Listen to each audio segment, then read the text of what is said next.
ลุกระดมให้พลเมืองลาวออกบัตรประจำตัวและสมโนครัวให้ถูกต้องตามระเบียบกฎหมาย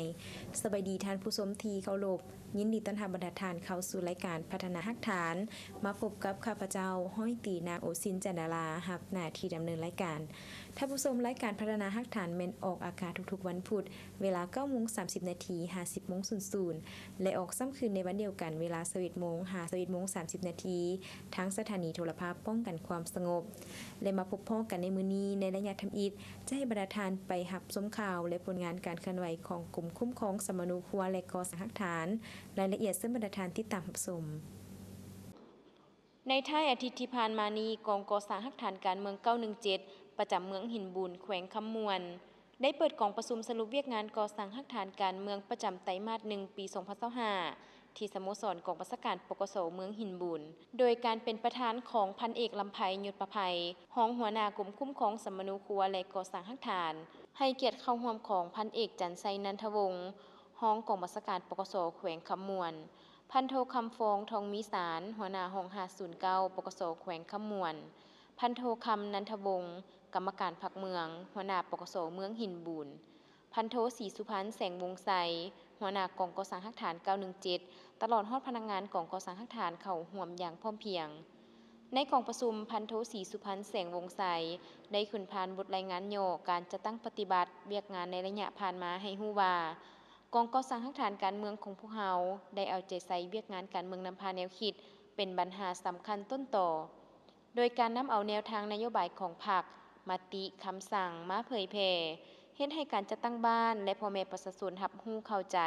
มีทัศนะหลักมั่นอุ่นเอียงทุนเทียงพร้อมเดียวกันนั้นเวียกงานกวดกาการนิ่งติ่งของพลเมืองประจำ34บ้านได้เก็บกำคนหลุดคนเพิ่มคนพักเซาสัวขาวและคนบ่มีหน้าสัวขาวได้98ครั้งมีทั้งหมด223คนหญิง73คนนอกนั้นยังได้แก้ไขปรากฏการณ์ย่อท่อได้รับแจ้งความทั้งหมด9เรื่องในนั้นมีลักทรัพย์พลเมือง7เรื่องอุบัติเหตุ1เรื่องอัคคีภัย1เรื่องกักตัวผู้เสพยาเสพติดได้2เรื่องได้ผู้ถูกหา8คนนำส่งให้ปกสเมืองหินบูนดำเนินคดีตามระเบียบกฎหมายมั่งคดีค้าขายยาเสพติดได้2เรื่องกักตัวผู้ถูกหาได้2คนพร้อมของกลาง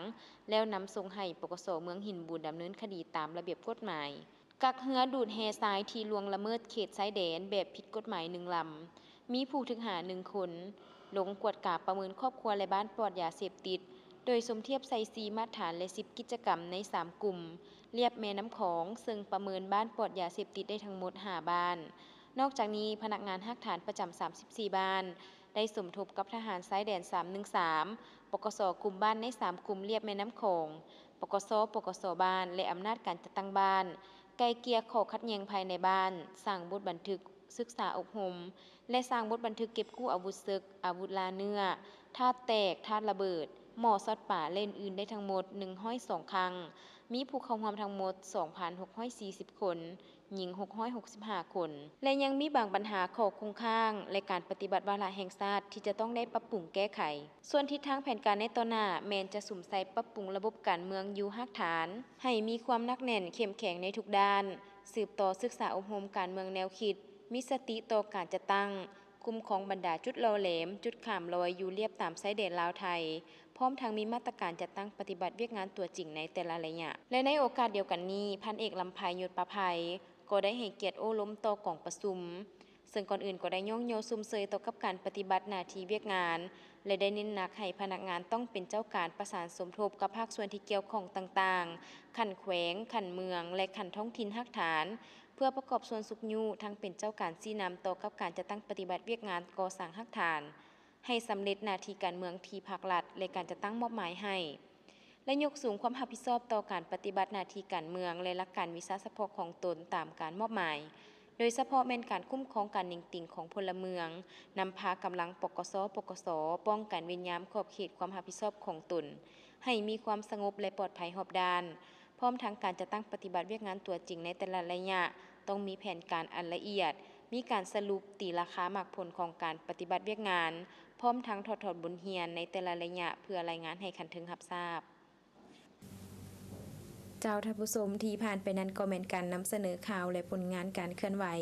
ของกลุ่มคุ้มครองสมณูครัวและก่อสร้างหลักฐาน แต่การนำเสนอข่าวของพวกเขาแม่นยังบ่ทันหมดเทื่อและยะหน้าจะให้บรรดาทานไปรับชมเติมอีกแต่ตอนนี้เฮาไปพักกันก่อน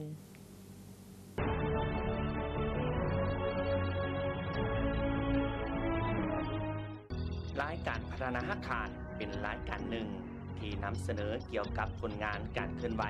เวียกงานวิชาเฉพาะในด้านต่างๆของกลุ่มคุ้มครองสมณูครัวและก่อสร้างอาคารกองก่อสร้างอาคารการเมืองและบรรดาห้องคุ้มครองสมณูครัวและก่อสร้างอาคารอยู่บรรดาแข่งการเคลื่อนไหวของกำลังปกสกลุ่มและปกสบ้านในขอบเขตทั่วประเทศโดยเฉพาะแมนเวียกงานคุ้มครองสมณูครัวเรียกงานออกบัตรประจำตัวลาวและต่างดาวการผลิตกาประทับและการหันกำลังลงก่อสร้างอาคารการเมืองอยู่จุดล่อแหลมในขอบเขตทั่วประเทศซึ่งจะออกอากาศทุกๆวันพุธเวลา 9:30 นาที 50 โมงและออกอากาศซ้ำคืนเวลา 21 โมง 21:30 นาทีทางโทรภาพป้องกันความสงบและท่านสามารถรับชมย้อนหลังได้ที่ทาง YouTube รายการพัฒนาอาคารติดต่อโฆษณาและตำหนิส่งข่าวได้ที่เบอร์ 030-4838-940 อีเมลกลุ่มคุ้มครอง 509 เจ้าท่านผู้ชมมาพบกันในระยะที่ 2 ของทางรายการจะให้บรรดาทานไปสืบต่อรับชมข่าวและผลงานการเคลื่อนไหวของกลุ่มคุ้มครองสมณูครัวและก่อสร้างหลักฐานรายละเอียดซึ่งบรรดาทานที่ตามรับชม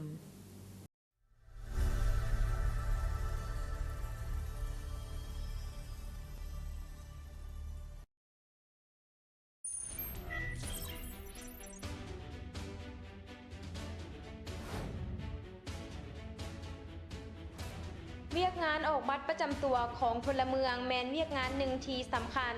ซึ่งเป็นพื้นฐานให้การคุ้มครองรัฐคุ้มครองสังคมและสร้างเงื่อนไขอำนวยความสะดวกให้แก่พลเมืองลาวได้ปฏิบัติสิทธิและพันธะของตนถูกต้องตามระเบียบกฎหมายเป็นเอกสารที่ถูกต้องตามกฎหมายถือติดตัวบุคคลในการเคลื่อนไหวพัวพันธุรกรรมต่างๆในสังคมให้สะดวกแนใส่รับประกันสิทธิเสรีภาพของประชาชนพลเมืองลาวคนต่างดาวและคนบ่มีสัญชาติที่ดำรงชีวิตอยู่สปป.ลาวอย่างถูกต้องตามระเบียบกฎหมายสกัดกั้นบุคคลบ่ดีและแนะใส่รับประกันให้แก่เวียกงานวิชาเฉพาะป้องกันชาติป้องกันความสงบก็คือการสร้างสาพัฒนาเศรษฐกิจสังคมแห่งชาติ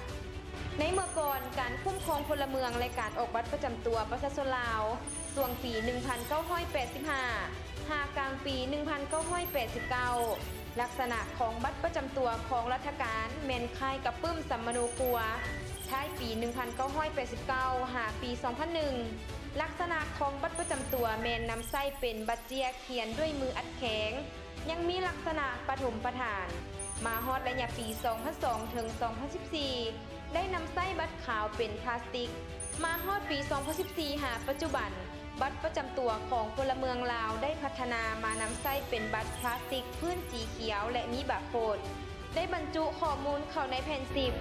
แต่การเชื่อมต่อข้อมูลกับภาคส่วนแขนงการอื่นแม่นยังบ่ทันเชื่อมต่อได้ฉะนั้นจึงมีความจำเป็นเรียกร้องให้มีการออกบัตรประจำตัวแบบใหม่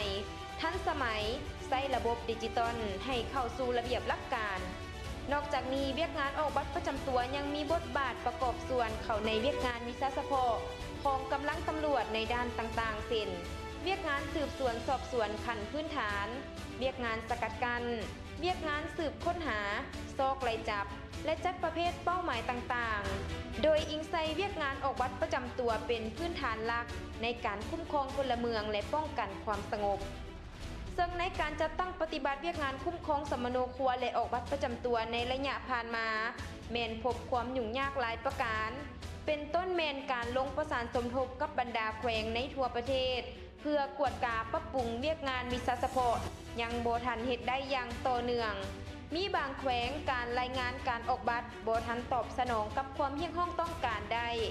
การพิมพ์บัตรประจำตัวบางครั้งแม่นพบความยุ่งยากเนื่องจากว่าสัญญาณในระบบและเครื่องพิมพ์บัตรมีการขัดข้องเห็นให้บางครั้งบ่สามารถตอบสนองได้ตามความเฮี้ยงห้องต้องการของสังคม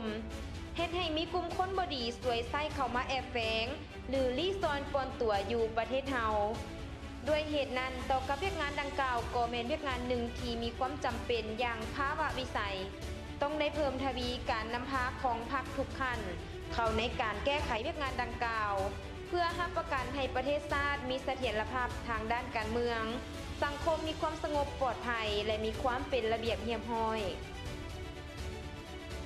ดังนั้นเพื่อเฮ็ดให้โครงการสร้างฐานข้อมูลพลเมืองและบัตรประจำตัวอยู่สปป.ลาวได้รับการจัดตั้งปฏิบัติอย่างกว้างขวางเลิกเซิงในขอบเขตทั่วประเทศกระทรวงป้องกันความสงบได้หันแนวทางรัฐบาลดิจิตอลเศรษฐกิจดิจิตอลและสังคมดิจิตอลรัฐบาลได้เอาใจใส่ชี้นำอย่างจดจ่อในเวียกงานคุ้มครองฐานข้อมูลพลเมืองและบัตรประจำตัวให้มีความทันสมัยการเชื่อมโยงการแบ่งปันข้อมูลกับบรรดากระทรวงองค์การที่เกี่ยวข้องให้มีความเป็นเอกภาพกระทรวงป้องกันความสงบได้หันแนวทางรัฐบาลดิจิตอลเศรษฐกิจดิจิตอลและสังคมดิจิตอลรัฐบาลได้เอาใจใส่ชี้นำอย่างจดจ่อในเวียกงานคุ้มครองฐานข้อมูลพลเมืองและบัตรประจำตัวให้มีความทันสมัยการเชื่อมโยงการแบ่งปันข้อมูลกับบรรดากระทรวงองค์การที่เกี่ยวข้องให้มีความเป็นเอกภาพนับแต่ศูนย์กลางฮอดท้องถิ่นรับประกันความสงบปลอดภัยฉะนั้นจึงมีความจำเป็นสุ่มใส่พัฒนาบุคลากรให้มีความพร้อมนับทั้งการเปิดกว้างการพัวพันร่วมมือสากลนำเอาเทคโนโลยีที่ทันสมัยเข้ามาพัฒนาเป็นรัฐบาลดิจิตอลแมนดำเนินเอกสารต่างๆนับทางลงลายเซ็นผ่านทางระบบดิจิตอลว่องไวทันการเศรษฐกิจดิจิตอลแมนการชำระค่าธรรมเนียมค่าบริการเสียภาษีต่างๆผ่านระบบสังคมดิจิตอลแมนในทั่วสังคมจะนำใช้บริการบัตรประจำตัวในต่อหน้าข้อมูลทั้งหมดนับทั้งหนังสือการเกิดบัตรประกันสุขภาพใบขับขี่และอื่นๆจะได้ป้อนข้อมูลเข้าอยู่ในระบบบัตรประจำตัวและสามารถนำใช้บัตรประจำตัวแทนเอกสารอื่นๆได้เฮ็ดให้มีความสะดวกให้แก่ประชาชนพลเมืองโดยผ่านระบบให้ว่องไวทันการบ่มีหลายขั้นตอนประหยัดงบประมาณของรัฐและสามารถเชื่อมโยงข้อมูลกับบรรดากระทรวงแขนงการต่างๆก้าวไปถึงการเชื่อมโยงกับสากลโดยเฉพาะแม่นการร่วมมือกับกระทรวงป้องกันความสงบเวียดนามบนจิตใจใสพัวพันมิตรภาพอันยิ่งใหญ่ความสามัคคีพิเศษการร่วมมือรอบด้านระหว่างสองพรรคสองรัฐประชาชนสองชาติลาวเวียดนามด้วยการเซ็นสัญญาร่วมมือเวียกงานนี้ในปี 2024 บนพื้นฐานการร่วมมือแมนอิงตามการตกลงเห็นดีเป็นเอกภาพเกี่ยวกับการร่วมมือระหว่างรัฐบาลสปป.ลาวและรัฐบาลสส.เวียดนามปี 2024 จดหมายวันที่ 26 มังกร 2024 ของนายกรัฐมนตรีแห่งสปป.ลาวส่งถึงนายกรัฐมนตรีแห่งสส.เวียดนามว่าด้วยการรับร้องเอาการช่วยเหลือล่าโครงการก่อสร้างระบบคุ้มครองพลเมืองและบัตรประจำตัวอยู่สปป.ลาวบทบันทึกวันที่ 12 กรกฎาคม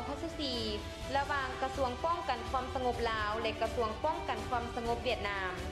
ข้อตกลงของรัฐมนตรีกระทรวงป้องกันความสงบฉบับเลขที่ 1800 ปกส.ลงวันที่ 22 กรกฎาคม 2024 ว่าด้วยการแต่งตั้งคณะรับผิดชอบปฏิบัติโครงการก่อสร้างฐานข้อมูลพลเมืองและบัตรประจำตัวซึ่งมีคณะรับผิดชอบ4นำรวมโดยมีกระทรวงป้องกันความสงบลาวและกระทรวงป้องกันความสงบเวียดนามเทียบสองหน่วยตาสองแขนขาคนผู้เดียวลาวเวียดนามเพื่อนแท้คนแบบปืนยืนอยู่เคียงกันเพื่อนอยู่เมืองนั้นเขาอยู่เมืองนี้สองเปิ้นผู้ลวงความที่มันแล้วเรามันเดียวกัน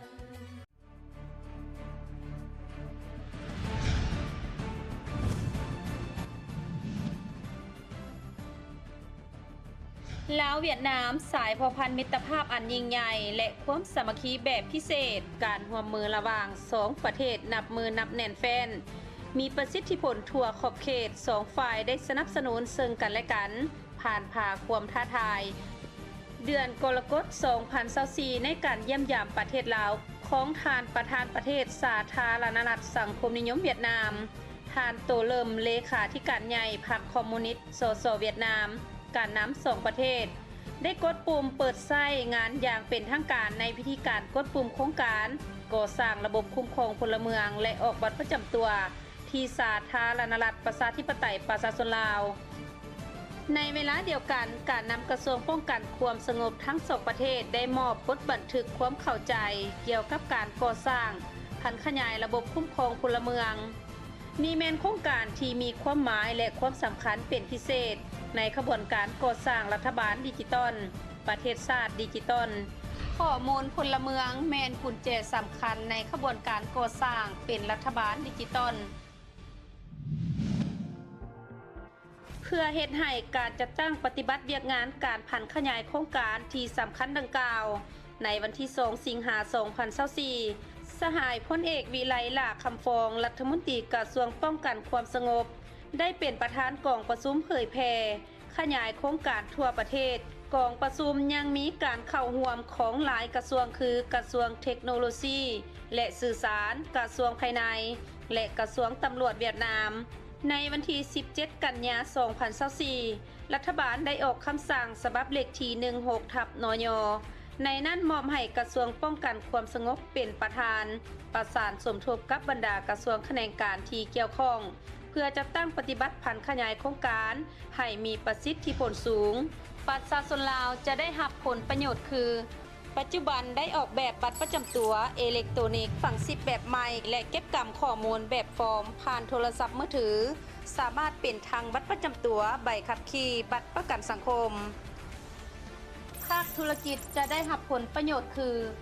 ยั่งยืนเจ้าของบรรดาสมาชิกผู้ใช้บริการโทรศัพท์เคลื่อนที่ลดพรความเสี่ยงของข้อมูลที่บ่ถูกต้องและลดพรอัตราที่กลุ่มคนบ่ดีนำใช้ก่อเหตุการณ์ที่ผิดต่อกฎหมายจัดตั้งสำระเงินทางออนไลน์ดำเนินธุรกิจในรูปแบบสภาพแวดล้อมอิเล็กทรอนิกส์รัฐบาลจะได้รับผลประโยชน์จากการสร้างฐานข้อมูลคือข้อมูลของพลเมืองที่ได้รับการคุ้มครองสำเนาและปรับปรุงเป็นปกติจากฐานข้อมูลพลเมืองมีความเป็นเอกภาพในการคุ้มครองข้อมูลการวางแผนนโยบายการปฏิบัติขั้นตอนการบริหารให้มีความสะดวกง่ายดายประหยัดงบประมาณแห่งรัฐประหยัดงบประมาณในการพิมพ์บัตรประกันสุขภาพบ่จำเป็นต้องถือเอกสารหลายอย่างเพิ่มดัชนีความโปร่งใสก่อสร้างพื้นฐานการบริหารแบบมืออาชีพทันสมัยและโปร่งใส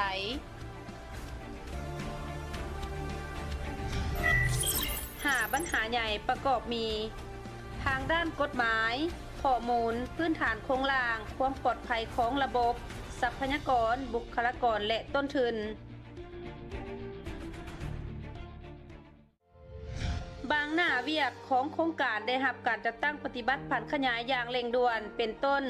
กระทรวงป้องกันความสงบ2ประเทศได้ออกแผนการไว้หลายฉบับในการจัดตั้งปฏิบัติผันขยายโครงการบรรดาหน่วยงานที่ขึ้นกับ2กระทรวงตามหน้าที่และเวียกงานของตนเพื่อจัดตั้งผันขยายให้มีประสิทธิผลกระทรวงป้องกันความสงบลาวได้จัดตั้งคณะผู้แทนขั้นรัฐมนตรี3ท่านคณะผู้แทนขั้นกรม2ท่านไปเยี่ยมยามและถอดถอนบทเรียนประสบการณ์ผันขยายโครงการเวียดนามและได้ส่งพนักงานจำนวน20สหายไปเวียดนามเพื่อประสานสมทบก่อสร้างโครงการและกระทรวงป้องกันความสงบเวียดนามยังได้จัดตั้งคณะผู้แทน2ท่านเฮ็ดเวียกอยู่ลาวเพื่อดำเนินสำรวจ5กระทรวง3กรมกอง4ตำรวจท้องถิ่นปัจจุบัน2ฝ่ายได้เอกภาพมติเห็นดีประกาศใช้เพื่อรับใช้เวียกงานผันขยายโครงการออกแบบสำเร็จ6ซอฟต์แวร์กับบรรดาขบวนการชั่วคราวเพื่อปฏิบัติจัดตั้งผันขยายโครงการในนั้นมีขบวนการโอนถ่ายเอกสารสำเนาสมโนครัว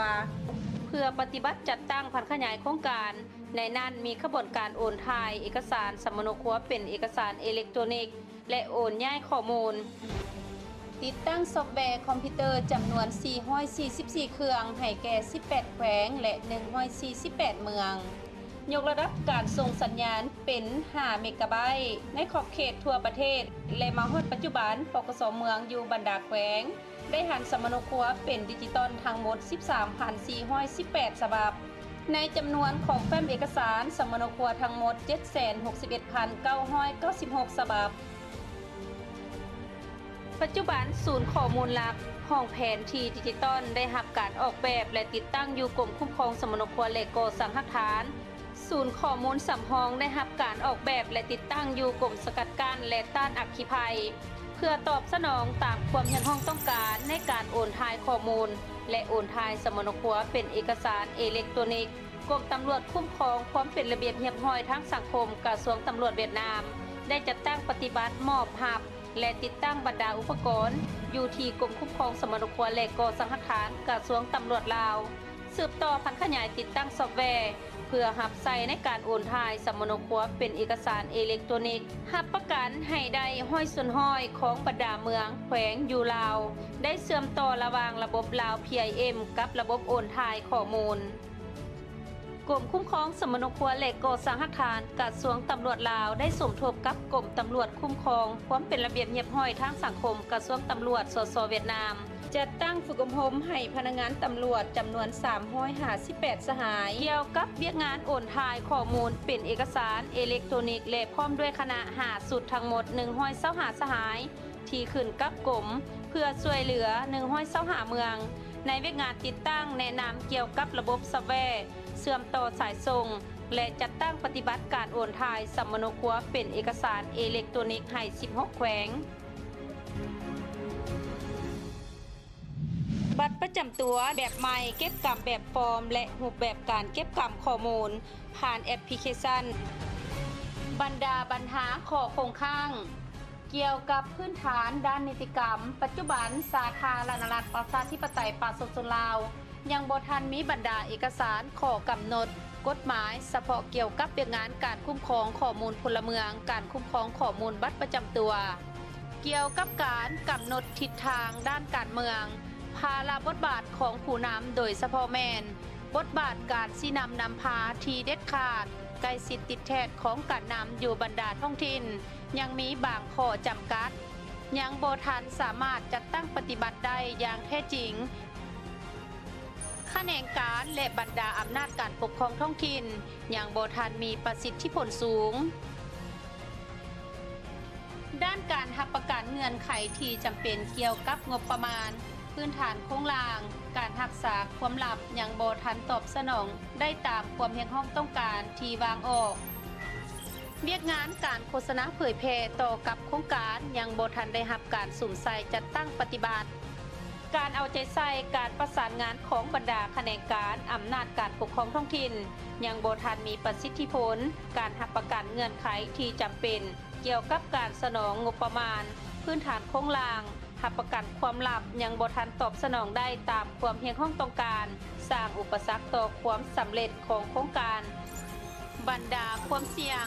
พื้นฐานด้านนิติกรรมบ่เพียงพอเพื่อจะจัดตั้งพัฒนาขยายโครงการบ่สามารถรับประกันการออกบัตรประจำตัวฝั่ง10ภายในเดือนมีนาคม2025และการมอบหับระบบคุ้มครองพลเมืองและบัตรประจำตัวภายในเดือนกรกฎาคม2025บ่สามารถรับประกันด้านพื้นฐานโครงล่างด้านความสงบปลอดภัยข้อมูลเพื่อให้บรรดาภาคส่วนที่เกี่ยวข้องเชื่อมต่อเข้ากับระบบคุ้มครองพลเมืองและบัตรประจำตัว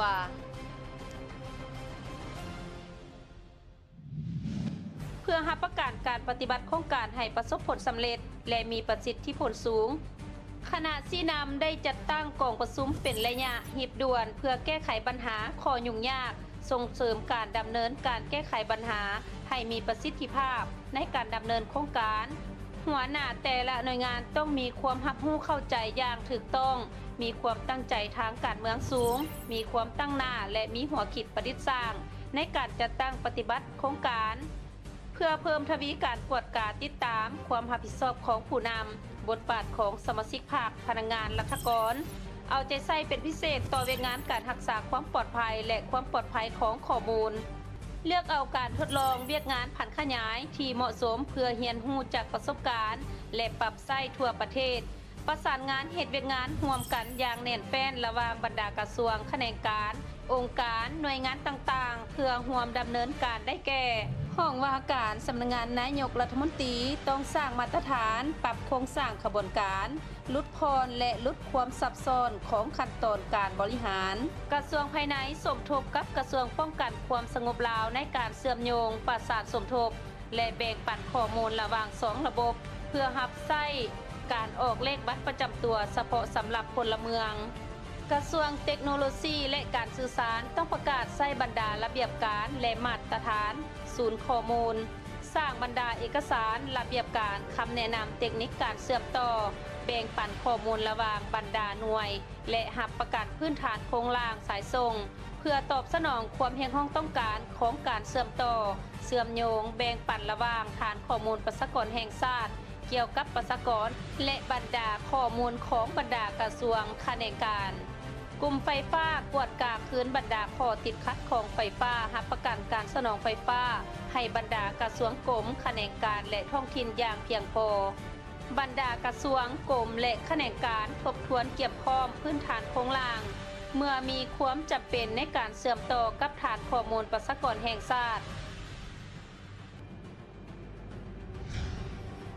สำหรับบรรดาหน่วยงานภายใต้กระทรวงป้องกันความสงบลาว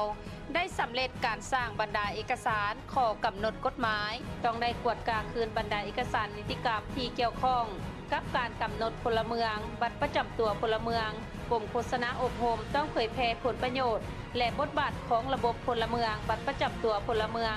เพิ่มทวีเวียกงานด้านบุคลากรและโครงข่ายการจัดตั้งกรมพนักงานต้องช่วยเหลือด้านกำลังพลและรูปแบบการจัดตั้ง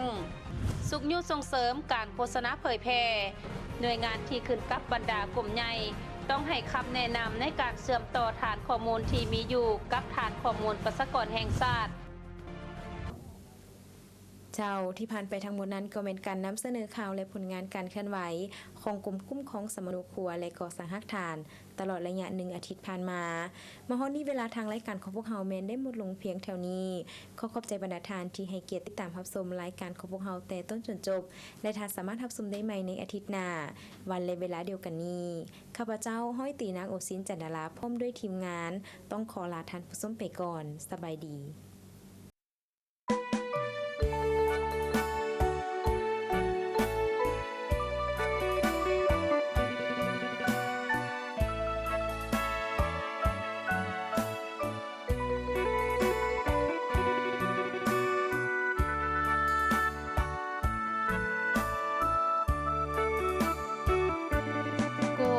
คุ้มครองสร้างตั้งที่8 สิงหาได้หมุนเวียนมาครบรอบ40 ปี1978 2018ครบรอบพอดีร่วมฉลองพิธีวันนี้ทุกคนยินดี